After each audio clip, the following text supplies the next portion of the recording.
Welcome to the High Rise Podcast, presented by Headset, the leading data and analytics company for the cannabis industry. So, Emily, do you know what a buckeye is, and do you know if you could eat it? And I'll be honest, this is something I did not know. I had to do a little research on, so no fault if you have no idea. But yeah, I guess it's a two-part question. I feel like you're reminding me like this. If you do you watch The British Office? Yeah, it's been a long time, but I have watched it. It's on Hulu. I recommend a rewatch. And David Brent tells a terrible joke that kind of gets set up like this. So I feel like I'm going to get caught. But the deal is that I think it's a mascot for a team, which Yes, I think our correct. friend Tahira was a homecoming queen for that school. Oh, there you go. Uh-huh. Yeah, she's very famous. And I think it is something you can eat. And for some reason, I feel like it's like a legume or a grain. Well, all good guesses. And for sure, it's a mascot, but it's a mascot because of, I guess, the actual thing, which is the Ohio buckeye, a species of tree in the soapberry family, according to Wikipedia. And I think the buckeye is named because it has this like nut on the tree that kind of looks like it has an eye. So that's where like the term buckeye comes from. So it's a seed, I guess, and technically inedible, poisonous to cattle and humans. So yeah, so that's what a buckeye is. And no, you probably shouldn't eat it. But yeah, I was doing this research because MJ Biz published an article today on the 2023 state legalization outlook, and Ohio was on the list, in addition to Oklahoma, Pennsylvania, and Minnesota. And so right now, I think we're at 21 states with adult use. Does that sound right? It's so hard to keep track. And I think with these four, if they go, that takes us to 25, and then you have DC. That's like, a majority, 26 of 50. I'm kind of throwing DC in as if it was a state, so maybe it's pushing it a little bit. But there's also Guam, so you could really, stack the deck by throwing Guam in there. But that's good progress. But I wanted to talk about this article, and I want to talk about these different states and the state of the states, and what are their chances, and what does this really look like? Yeah. Yeah. What do you think? I think it's great because I think you and I have talked for the last however long we've been doing this podcast about the fact that we should continue to be dazzled by the progress on the state to state level. And again, like when you look at the kind of the composition of these states, these are not just blue states. They're very interesting states. So I think it just further, and by the way, did you see that poll again reiterating that this issue just polls about 60% across the aisles in favor on the party line? So I just think that's really fantastic. I know Tom was posting it from Marijuana Moment, but yeah, I think this is great. And I think it's good to understand the unlocking of these states and how each of these states are actually quite different. They are very different. And so let's kind of dive into each one. So let's start with Oklahoma, where the wind comes sweeping down the plain. And in that one, voters will decide on legalization March 7th in a special election. And apparently in this special election, cannabis is the only thing on the ballot. So literally a ballot just for legalizing cannabis, which is pretty interesting, I think, for Oklahoma. And that's a pretty quick timeline. Like we'll know pretty quick in the year here if they're going to go legal. Yeah, and it is really interesting because I know in special elections and also like midterms, there tends to be a lower voter turnout, and so sometimes we worry about that. But this is just for cannabis. Okay, well that's cool. It's right. I'll take it. Mind, yeah, totally. I don't know much about Oklahoma, but I do know they have a very active illicit market that's funneling a lot of the illicit cannabis across the country.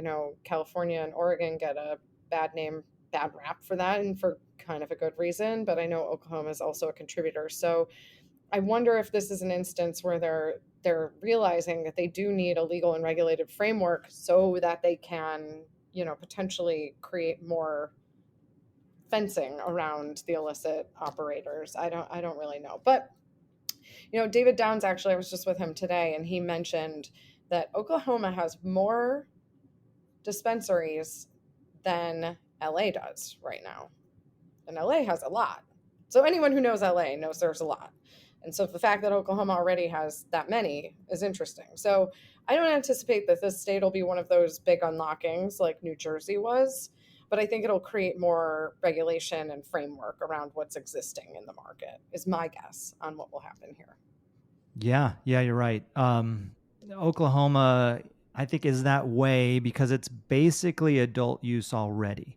There are Yeah. no qualifying conditions required. So for a medical market like it is now, it is a very loose medical market, reminiscent of California, pre-adult use legislation, where California was you could go to, you didn't even have to go, right? You just use an app towards the tail end, right? And you'd get a doctor's recommendation based on kind of the any other condition that cannabis helps you with provision, where you could say like, look, I got a headache all the time and it's debilitating and cannabis helps. Okay, great. You're done, right?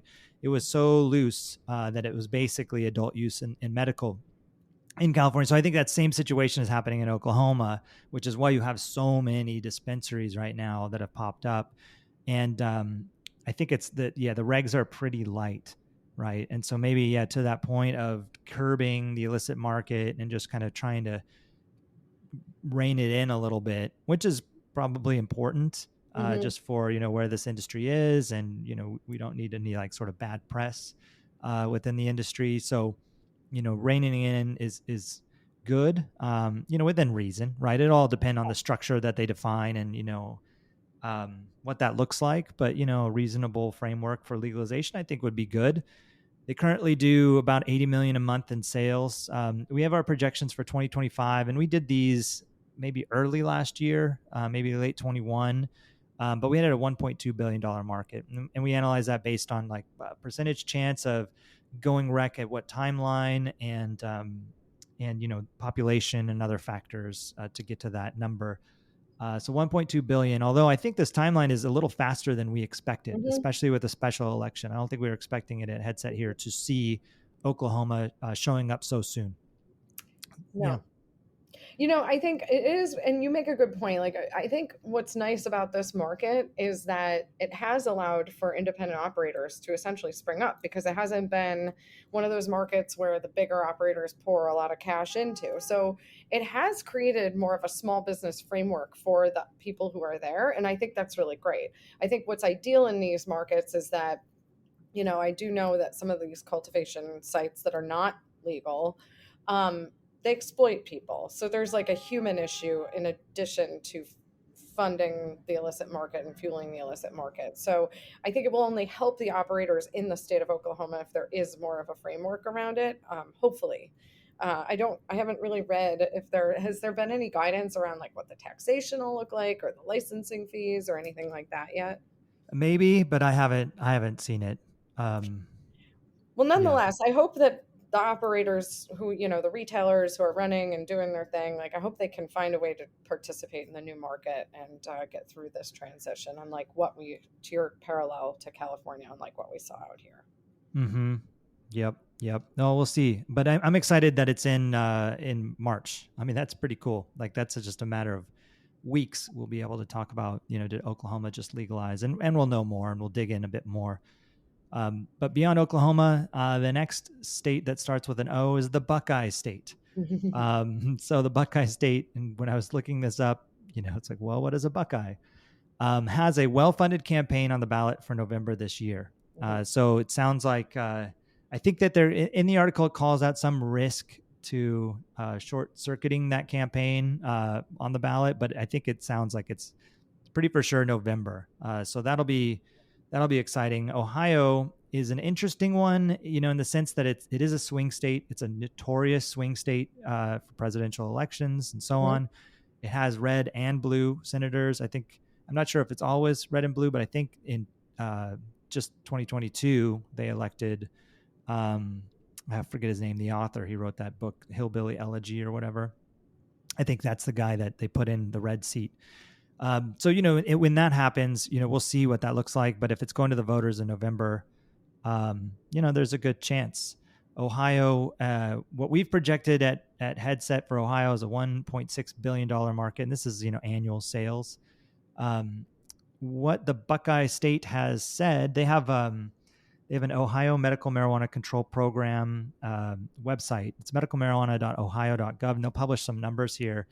They've got 624,000 patient recommendations, 300,000 registered patients. And then as far as sales figures, as of January 1 this year, so this is pretty recent, I think this is cumulative. They've sold 1.14 billion in product sales. Their plant sales average is $7.74 per gram. And I'm not sure if that's, pre-tax or what that looks like, but pretty reasonable for a medical program here. So, Ohio, highly populated market, one of these swing states. Like if it goes, just like, I think that's a good opportunity for just the industry in general federally. We need more states that are red or purple, right, that are part of this program. Yep. I think I'm excited for an Ohio. I think the people deserve it. And I think, there are great metropolitan centers there. We have Cincinnati and Cleveland, and the Bills are playing the Bengals this weekend, coming back around. So that's another thing going on in Ohio. But I think that, I think this one could be really interesting. I do think that this one will see more of a traditional, like, kind of big lift when it goes adult use. Yeah, I think so. Pretty big. Even though it has a medical program, it's probably going to be quite contentious and slow rollout, right? Oklahoma, I feel like, might be pretty quick. They put a few regs around it, control it a little better, and then go to town. Try to do the best you can. God bless. Yeah. that Exactly. baby's running. Don't let perfect be the enemy of good kind of thing, right?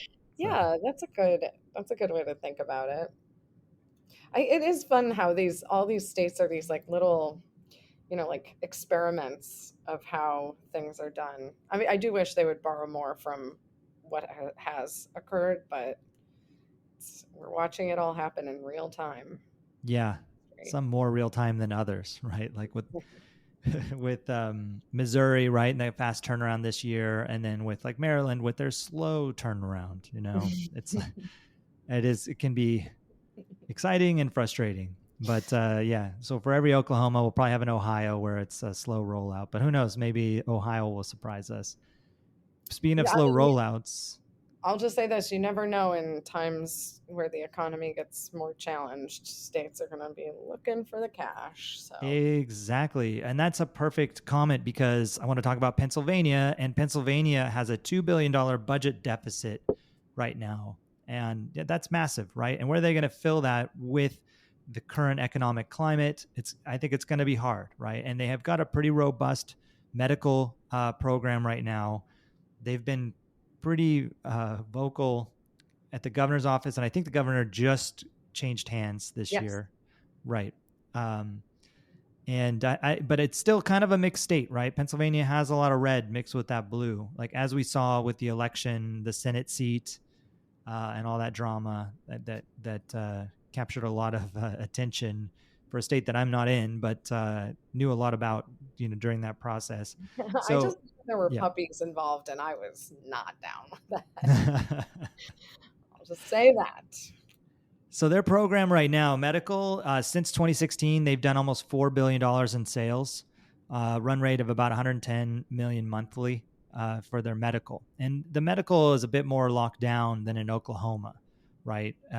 In the sense of a little higher barrier to get your doctor's recommendation and all that. So I can only imagine you take down that barrier to entry, it's going to be a really robust market when it comes online. Totally agree. I do hope they, do this and get it going, because I know there's the craft growers there have struggled because of the structure and the limit of, as we talk about, it's not a supply demand issue, it's an access supply issue. And I think the craft growers have really struggled there, and I'm hopeful that this could happen soon so that some of them can make it through to the other side. But, We'll see. But I am excited for Pennsylvania. It feels like it's kind of all the pieces are starting to fall into place in that region. Well, yeah, exactly. Like when you look at it geographically, you've got New York, you've got New Jersey, you've got Maryland, you've got Ohio. Given, if Ohio goes, um, they're surrounded, from adult use markets, right? So it's kind of wild to think that they would hold out and be the one in that whole contingent. That's right. Connecticut, Massachusetts, not too far away, and they have adult use markets, right? So for that population, the weight that state carries, it feels like a no brainer. But who knows, right? Given it's kind of this mixed state, but maybe that budget deficit will like help push it forward, Yeah, what were they spending all their money on? God. right? Yeah. I know. I heard California has one too now, I mean, but it kind of swings. Like I heard that they had a we surplus, have a and then surplus. now, yeah. No, and I knew we would. Okay, yeah. I mean, like, don't even get me started on California. But I knew, we had a surplus. It was like, and then they were like, let's just mail everybody a check. And then next thing we know, we're in a deficit. I don't freaking know. The Yeah, state I heard. I is heard that. enormous. Right, it's an enormous state, and I think a lot of it is on the tech industry, and there weren't as many IPOs, weren't as many billionaires minted. Like legitimately is one of the reasons that they're having a bit of a shortfall, but And also probably sharing all that money is probably not helping. Like let's just well, spend it. that's my point. Is like, by the way, it was totally foreseeable that these tech companies were leaving. That if the economy should start to have issues, that IPOs wouldn't happen. There's a lot of things that were very easy to see coming, and so maybe put it in a high interest bearing account or a T-bill or something, for God's sakes. I don't know. But nope. I don't know. I don't take our Burning God. a hole in California's pocket, I I guess. guess so. And then, by the way, we just had like a meteorological catastrophic event. Oh, that's going to be So now, expensive. yeah, like, I mean, 92 has been closed forever. 101 has sinkholes in it. It's going to take a while to. Well, it's a good thing you guys have legal cannabis to pay for it, right? Just got to get more people in the doors. So next one, last but not least, Minnesota. My opinion here is don't mess with something great already. as I've articulated so many times on the podcast, I love the crazy Wild West nature of what's going on in Minnesota right now. With the whole beverage thing, with that kind of quasi legalization stuff. I know that's not great if you're an MSO in the market. Respect that. You're spending a lot of money to do it right, and quite frustrating. But I don't know, from the sidelines here, I love the dynamic nature of it. Like anytime something's unique, like what we talked about with the consumption lounges happening in Las Vegas, where they're not connected directly to a retail, like that's unique, and I'm excited to see what that looks like. But I mean, all kidding aside, certainly some sort of regulatory framework would probably be important here, as long as they don't like really kill maybe a good thing that's starting to develop. Maybe they make room for that somehow, which I hope they do, because they're the ones that made the room for it initially. But I think this one has a good chance. Not that it's always a red and blue issue, but the Democrats do control the state legislature, both houses of that, and the governorship, right? So it's the full boat. They have the whole thing. And I guess there's a rep over there, Jessica Hansen, who is a second-term lawmaker, and she came from legalization advocacy. I'm not sure with which organization, but she sponsored some sort of adult use legalization, and it got reintroduced. So the bill passed before, and now it passed the state house, I should say, for clarity, and now it's going to go to the Democrat majority Senate. So there is a good chance it gets all the way through to the governor and all the way out the door. I don't know when that happens. I don't know, if it's going to. It'll happen this year, it sounds like, but I'm not sure the process getting there. But given kind of the votes that they have, I think it's got a good chance. Yeah, I think so. I think an interesting thing to watch for Minnesota while they are playing in this like interesting loophole space with like hemp delta 9 and 8 THC is, the FDA has said they're going to start weighing in about what goes on with hemp now, is finally starting to articulate something on the backside of the farm bill. And so I think actually that's a sneaker that could become a problem for what is happening right now. I'm hoping it doesn't. I'm hoping they're going to make sane regulations that are basically more about like labeling and clarity of supply chain and certain things like that, so that you're sure the consumers, what they're ingesting is what they think they're ingesting. You know, Right. we're all adults. If I want to consume cannabis, I just want to know that it wasn't also, it doesn't have some other random stuff in it. So anyway, we'll see. I don't really rely on rational thought too much these days, but in Minnesota it's pretty cool. You know, I mean, when I think about Minnesota, it's kind of a coming together of a lot of things we've talked about here on the podcast. Like we were talking about lounges with our friends the other day, Mm-hmm. and like social we've also talked about music events and all these other things. And I met recently the founders of Minnesota Cider Company, and they have this beverage company called Trail Magic, which is got hemp derived THC in it, and they're doing the sessions beverages, which we've also talked about, the lower dose, so it's 5 milligrams or less, but most of them I think are more like 3. And what's cool in Minnesota is that in a tap room where you can consume an alcoholic beverage like a beer or a cider, you can also be consuming one of these beverages.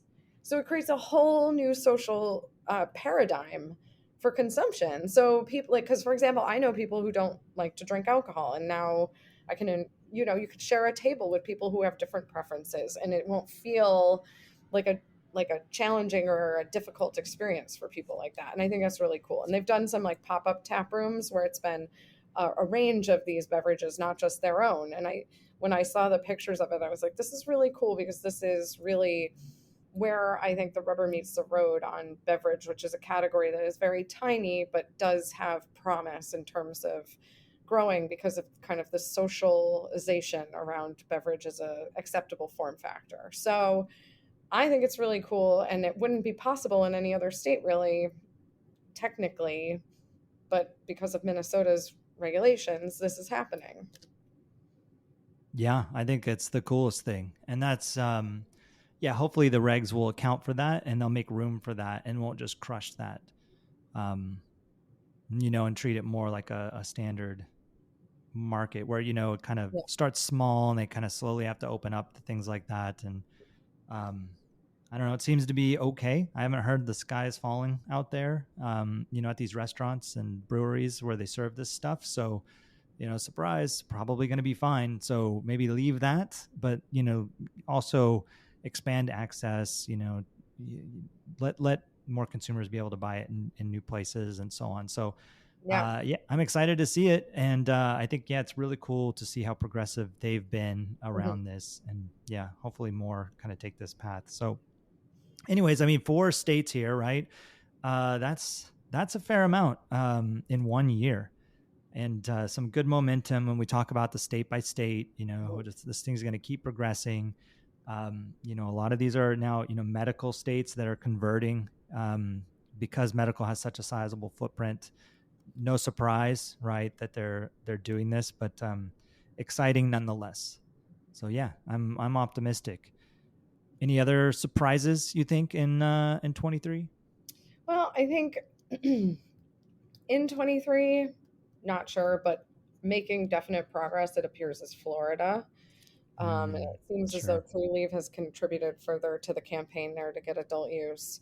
I mean, there is a lot of access to medical cannabis there already, but I think, as we all know, there are some people who just never really want to get a medical card. And from a tourism standpoint, Florida stands to be a really interesting market. So, and which right now, I think they are reciprocal on medical cards, but I know Puerto Rico is too. But nonetheless, it opens up a whole new access point, and so that one seems to be making progress, and that's a big state from They've population. tried in the past, right? Florida, Yeah, but it's Florida that two has, thirds vote problem. yes, yeah, Yeah. you gotta get a lot of them. So it's not a simple majority, in other words. So Yeah. that was a while ago too. So I mean, they took a shot on goal when it was not as substantially legal as it is now. That was a So while ago. What, like 2014, 20? 15. I don't know. It felt like a long time ago. Yeah, I think it was it 16, 15? I can just keep saying years. We could just say 2016, years somewhere in there. 2017. Who knows? We're so old. What are we going to do? So 4 states plus bonus round Florida. So maybe 5, or at least some progress towards Florida. Yeah. I'm here for it. I think the more the better. And I'm sure there's going to be all sorts of stories in between, with jurisdictions and markets, opening up, more licenses getting issued, all that stuff, and we'll be sure to watch all of it. But yeah, it's going to be a good year, a good exciting year with New York finally rolling out. Now there's 2 stores instead of 1 store. Before you know it, there'll be doubled. 200 stores. Doubled. That's what we should have led with. The New York market has doubled in size. Yeah, we'll type that headline up. But yeah, exciting stuff nonetheless. So we'll be sure to track this and learn a little bit about each state, Buckeyes and everything on the way. Yeah, and I'll be in New York next week. I'm going to do a little work in market, so I'll report back about my experience buying legal cannabis in Manhattan. Perfect. Let's do it. You can use the high-rise expense account. All right, we'll see you next week. Thanks for listening to the High Rise Podcast, presented by Headset. For more information on Headset, visit headset.io.